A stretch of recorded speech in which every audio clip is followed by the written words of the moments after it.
Let's make a lowish carb version of the Filipino comfort food classic arroz caldo, but without the arroz. First off, I like to make the add-ins. I take 6 cloves of garlic and thinly slice them before deep frying. Arroz caldo is the Filipino take on Chinese congee, so the things you add to the dish really make or break it, and 2 of my must-haves are fried garlic and fried chicken skin. I skinned my 4 chicken thighs, pat them dry, and deep fried them. Some people like to use boneless thighs or even chicken breasts, but I think bone-in gives more flavor, and I use the skin to fry. Sprinkle a little salt while everything's hot. While everything was frying, I used a mandolin to thinly slice 1 medium onion, and sliced up 4 green onions that you add during plating, which I actually forgot.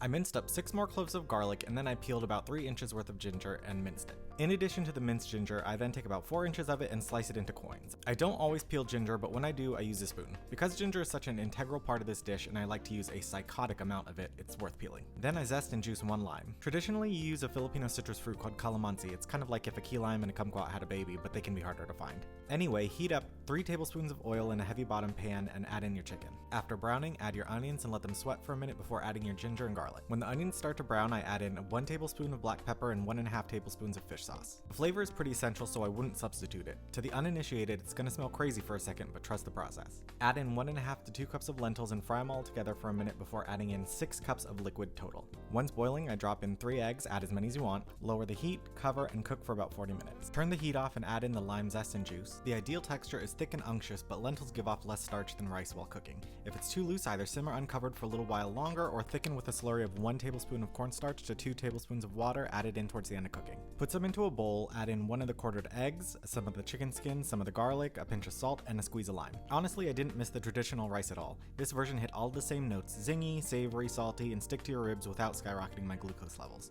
Try this slightly unusual take and you'll never make arroz caldo the same way again.